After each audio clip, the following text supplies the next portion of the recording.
With iOS 26, Apple has made a ton of changes to Apple Music, and I want to go over some of the big ones today.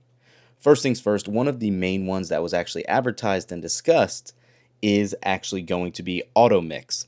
So, this kind of gives you your own quote unquote DJ in a pocket type scenario here, where let's just go into our library, let's just pick Wayne Features here, play Motivation. And this is going to show you at the end here of a song how it transitions seamlessly into the next track. So where you see Dolby Atmos here, that will actually say mixing when you get near the end of a song. So we'll go ahead and just scrub through the end. And as you'll see, as we get closer, it'll bridge the gap by mixing this to the next track and seamlessly transition to the next song.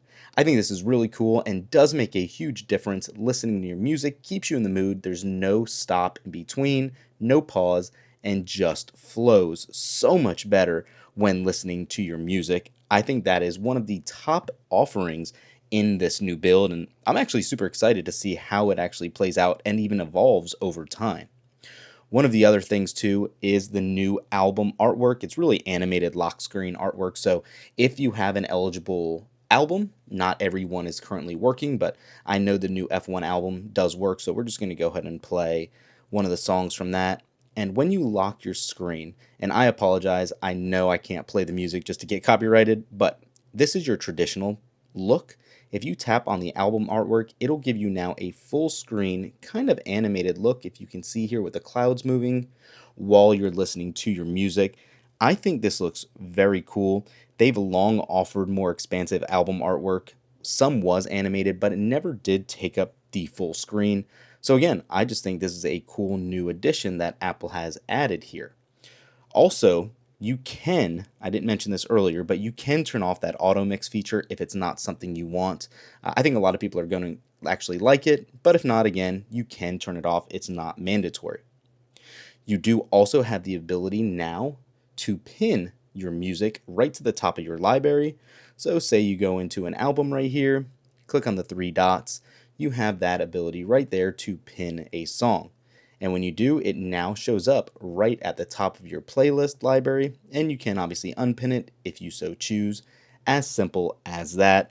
I think it's very cool. It's the first time in Apple Music that you can pin music to the top of your library. You can also do albums, artists, and playlists if you don't just want a single track. It's really up to you, and I think it looks really nice, and it's an easy way to find your next song.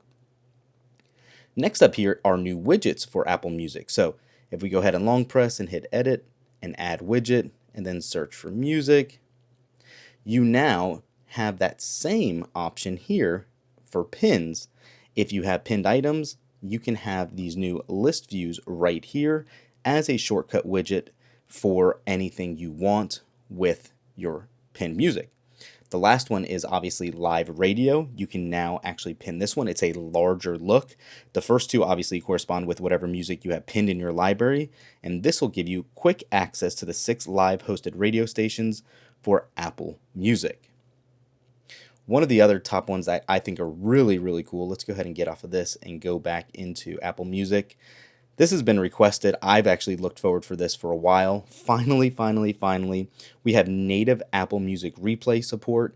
If you scroll all the way down to the very bottom here, you can see replay, your top music, go back in time, and you have quite a few different options here to see your top replay here.